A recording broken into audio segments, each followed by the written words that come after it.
14 years after the Franklin expedition vanished into the Arctic with 129 men aboard 2 ships, a British search party found a 28-foot boat strapped to a sledge on King William Island, in what is now Nunavut, northern Canada. Inside lay 2 dead men, loaded guns, 5 watches, silverware, and nearly 40 pounds of chocolate. No meat, no hardtack. The expedition's final message said 105 survivors had abandoned their ships and planned to march south toward the mainland. But the sledge was pointing northeast, back into the ice, back toward the abandoned ships. Why would starving men drag it back?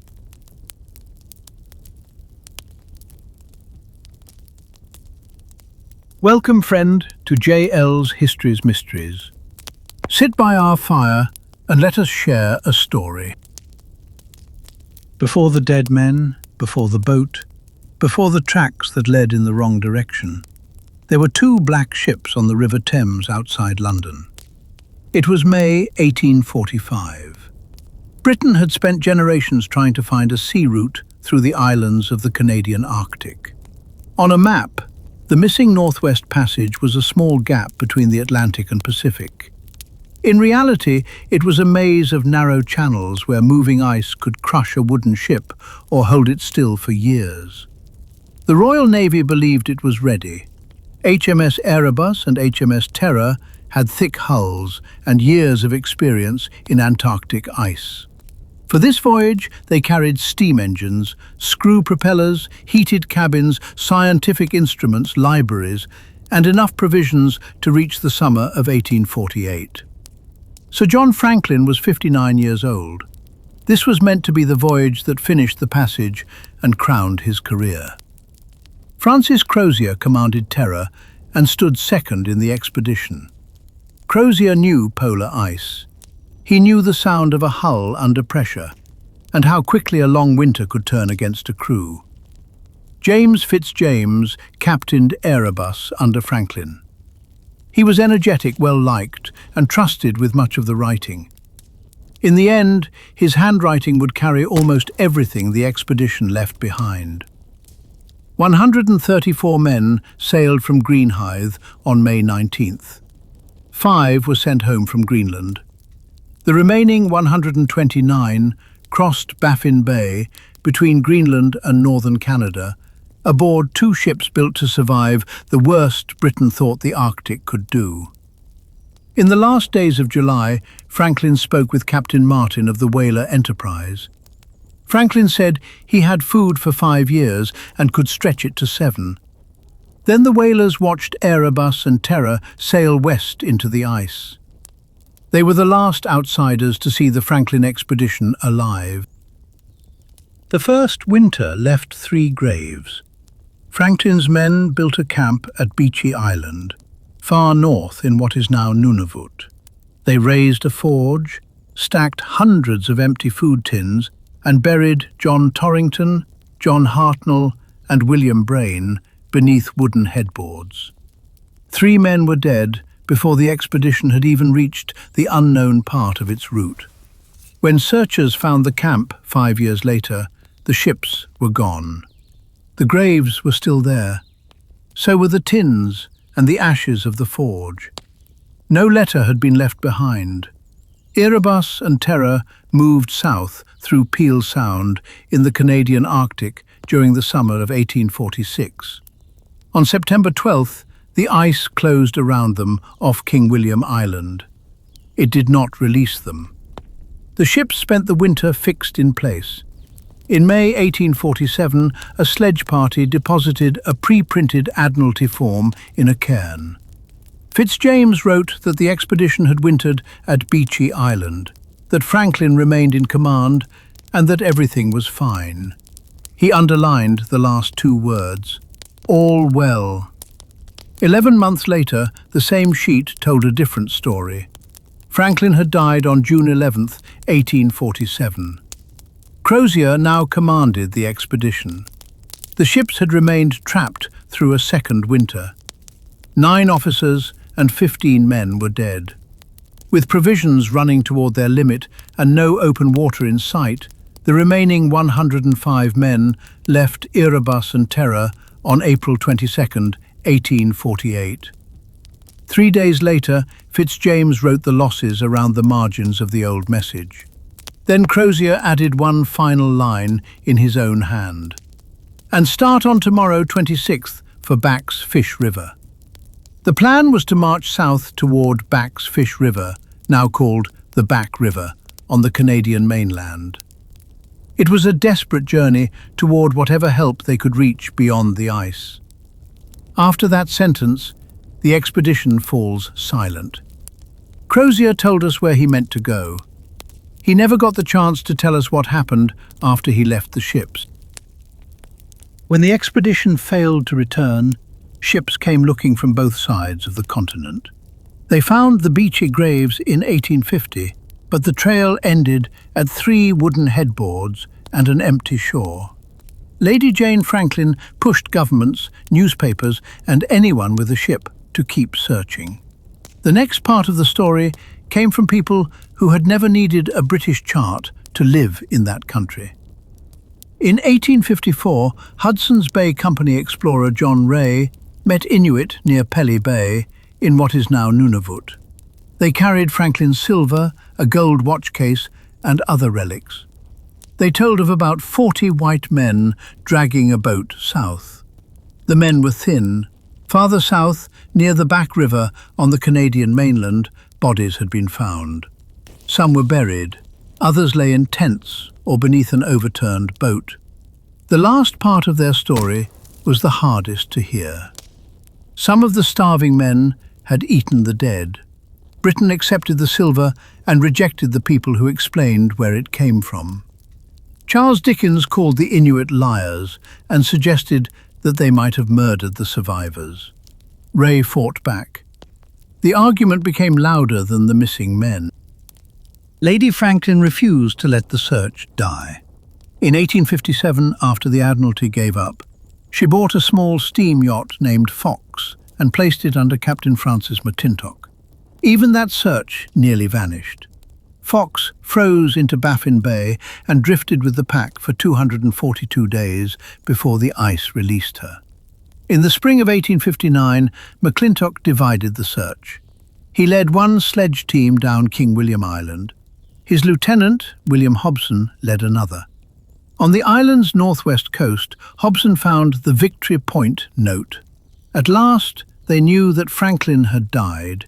Crozier had taken command, and 105 survivors meant to march south. But the next clues did not point in one direction. Farther south, McClintock found a sailor lying alone on a gravel ridge.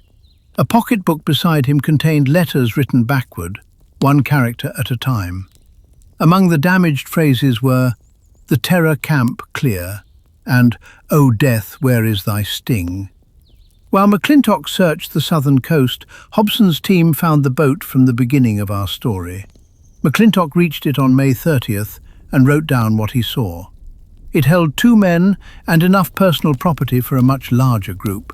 5 watches, 2 loaded and cocked guns, devotional books, and a copy of The Vicar of Wakefield. Slippers decorated with red silk, soap, combs, towels, tools, sheet lead, and silver bearing Franklin's crest. The only food left was tea and chocolate. He estimated that 20 or 30 men had been attached to the boat. Only 2 remained, and the sledge was directed northeast. Quick one before we keep going. If you're enjoying the mystery, hit like and subscribe, and pull up to the fire again next week. All right. McClintock believed he was looking at a returning party. He pictured a group turning back toward Erebus and Terror. The 2 men in the boat had become too weak to continue. Their companions left them with supplies and meant to return after reaching the ships. In McClintock's version, no one came back for them. That explanation fit the direction of the sledge. It also raised a harder question. What could the ships offer after the expedition had already abandoned them? Shelter would be one answer. Stored food, equipment, and boats would be others. If the ice had begun to move, a ship might offer the only escape that did not require hundreds of miles on foot. No written order for a return has survived. The boat could have changed direction before it was abandoned. Without the missing papers, McClintock's idea is impossible to prove and difficult to dismiss. The Inuit tell another story. Charles Francis Hall spent years listening with his interpreters Tukulitu and Ebia Bing. In 1869, an Inuk named Inukpu-yi-yuk pointed to a place near O'Reilly Island, among the islands and bays south of King William Island. A Franklin ship had sunk there, he said. The ship, he said, had first been found upright and deserted. Its rigging, sails and boats appeared in order. One dead man remained aboard. Inuit visitors removed useful material. On a later visit, the vessel had sunk until only the mast tops showed above the water. Then came one more detail. Fresh tracks of 4 men and a dog had appeared near the ship after the main retreat. Other Inuit stories described a ship farther south with sails set, and a cabin that looked recently swept. Hall also heard about a starving white leader called Agluka, a name often linked to Crozier. Was Agluka really Crozier? No one knows. If he was, Crozier had survived long enough to reach the southern coast of King William Island. If he was another officer, Crozier disappears from our story even earlier. The dates blur. Names shift between languages. The stories traveled through different speakers and different years. But one thing keeps coming through. The 105 men did not simply march south together until every last one fell. Some reached the mainland coast. Some died beside the boat. Some may have turned back. An abandoned ship later appeared far to the south. Someone may have boarded it again. More than a century later, the dead began to tell their part. Bones from the Erebus Bay camps carried knife marks. 2 broken leg bones had been boiled so long that their ends were polished against the inside of a cooking pot. Ray's terrible story had been true. Some of Franklin's men had eaten the dead to stay alive. Then, in 2024, one jawbone got its name back. It belonged to James Fitzjames, the officer who had written "All Well." Cut marks crossed his jaw. He had survived Franklin, stood beside Crozier when the ships were abandoned, and died before at least some of the men travelling with him. Was Fitzjames still marching south? Had he turned back north? We still do not know which way he was going when he died. The retreat was no longer one story. It was several stories breaking apart on the ice. For more than a century, searchers pushed the Inuit stories to the edge of the mystery.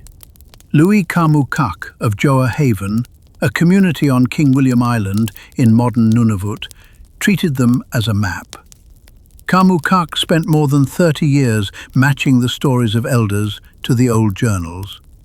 When Parks Canada began a new search in 2008, those stories helped decide where the sonar should look. On September 1st, 2014, a helicopter crew landed on a small island in Wilmot and Crampton Bay, south of King William Island in northern Canada. Pilot Andrew Sterling noticed a piece of iron on the shore. It matched a fitting from Erebus. The next day, the sonar team adjusted its search area. The wreck appeared within minutes. HMS Erebus lay northeast of O'Reilly Island, near the corridor Inukpu-yi-yuk had pointed to on Hall's chart in 1869. Terror remained missing. 2 years later, an Inuk Canadian ranger named Sammy Kogvik joined a search vessel after a last-minute crew change. He told search director Adrian Shimnavsky about something he had seen years earlier while crossing the frozen surface of Terror Bay on the southwest side of King William Island. A wooden pole, like a ship's mast, stood 6 feet out of the ice. Kogvik had taken photographs, then lost his camera on the journey home. His hunting companion died within the year. Kogvik kept the story to himself. Shimnowski believed him. The vessel changed course. On September 3rd, 2016, sonar found a three-masted ship standing upright on the bottom of Terror Bay. HMS Terror's hatches were closed. Dishes remained stacked on shelves. Drawers stood open inside a desk. The wreck was about 60 miles south of the area the team had planned to search. Shimnowski believed a crew had sailed it there after the 1848 abandonment. He may be right. No log was ever found. The ships had been found. Their story was still missing. Did Crozier divide his command? Did a group reach one of the ships and take it south? Who left the tracks of 4 men and a dog? Why was the boat facing northeast? Where did the men who hauled it go? The answers may still be underwater. In 2026, DNA returned 4 more names to the expedition, including Harry Pegler, the sailor found alone with the backward-written papers. 6 men have now been identified from remains scattered along the retreat. Most of the recovered remains are still unnamed, and the resting places of most of the 129 remain unknown. Crozier is among them. On April 25, 1848, Francis Crozier stood beside a stone cairn and wrote the final confirmed words of the Franklin expedition. And start on tomorrow. He could describe the plan in 6 words. He could not leave us what happened when the plan met the ice. Crozier's tomorrow did not unfold as one march. The trail broke apart. Some men kept going south, some turned back. Perhaps one group reached a ship and sailed it deeper into the maze of ice. We know where Erebus rests. We know where Terror rests. We know the names of 6 men whose bones survived. We still do not know what Crozier decided after he folded that note, or where the last Franklin survivor finally stopped. That's where the trail goes cold for tonight. If you want another mystery by the fire, leave a like, subscribe, and I'll see you at the next one.